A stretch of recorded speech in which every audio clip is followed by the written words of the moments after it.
நம்மளோட எங்கு படிப்பது எப்படி படிப்பது சீரியஸில் இன்றைக்கி நம்ம பாலிட்டி வீடியோ பார்க்க போகிறோம். பாலிட்டி கொஸ்டின் ஒன்று பார்க்க போகிறோம். கீழ்காணும் எந்த மாநிலங்கள் பொதுவான உயர்நீதிமன்றத்தை பெற்றுள்ளன? இது லாஸ்ட் குரூப் 4ல் கேட்கப்பட்ட கொஸ்டின். வாங்க இதுக்கான ஆன்சர் பார்ப்போம்.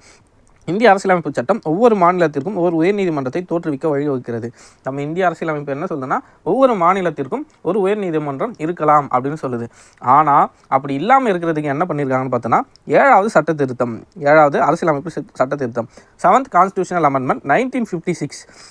இதன்படி என்ன பண்ணியிருக்காங்கன்னு பார்த்தோன்னா, ஒவ்வொரு 2 அல்லது 2க்கும் மேற்பட்ட மாநிலங்கள் யூனியன் பிரதேசங்களுக்கு என்று ஒரு பொதுவான உயர்நீதிமன்றத்தை நிறுவ நாடாளுமன்றத்திற்கு அங்கீகாரம் வழங்குகிறது.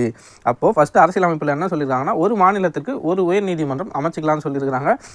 ஆனால் 7வது கான்ஸ்டியூஷனல் அமெண்ட்மெண்ட் 1956 படி என்ன சொல்லியிருக்காங்கன்னா, 2 அல்லது அதற்கு மேற்பட்ட மாநிலங்கள் அல்லது யூனியன் பிரதேசங்களுக்கு என்று பொதுவான உயர்நீதிமன்றத்தை நிறுவ நாடாளுமன்றம் அங்கீகாரம் வழங்குகிறது. நம்ம கொஸ்டினை பாருங்கள், இதுவும் பொதுவான உயர்நீதிமன்றத்தை பற்றி தான் பேசுது. அப்படியே இதுக்கு கீழே பாருங்கள், பஞ்சாப், எடுத்துக்காட்டாக பஞ்சாப், ஹரியானா, யூனியன் பிரதேசமான சண்டிகர் ஆகிய பகுதிகளுக்கு சண்டிகரில் உள்ள உயர்நீதிமன்றமே பொது நீதிமன்றமாக உள்ளது. அப்போ பஞ்சாப், ஹரியானா, சண்டிகருக்கு பொதுவான உயர்நீதிமன்றமாக சண்டிகரில் இருக்கிற உயர்நீதிமன்றம் தான் செயல்படுது. நம்ம கொஸ்டினில் பாருங்கள், ஆப்ஷனில் பஞ்சாப், ஹரியானா அப்படியே டைரெக்டாக கொடுத்துருக்காங்க. அப்போ இந்த கொஸ்டினுக்கான சரியான ஆன்சர் என்னென்னா ஆப்ஷன் சி, பஞ்சாப், ஹரியானா.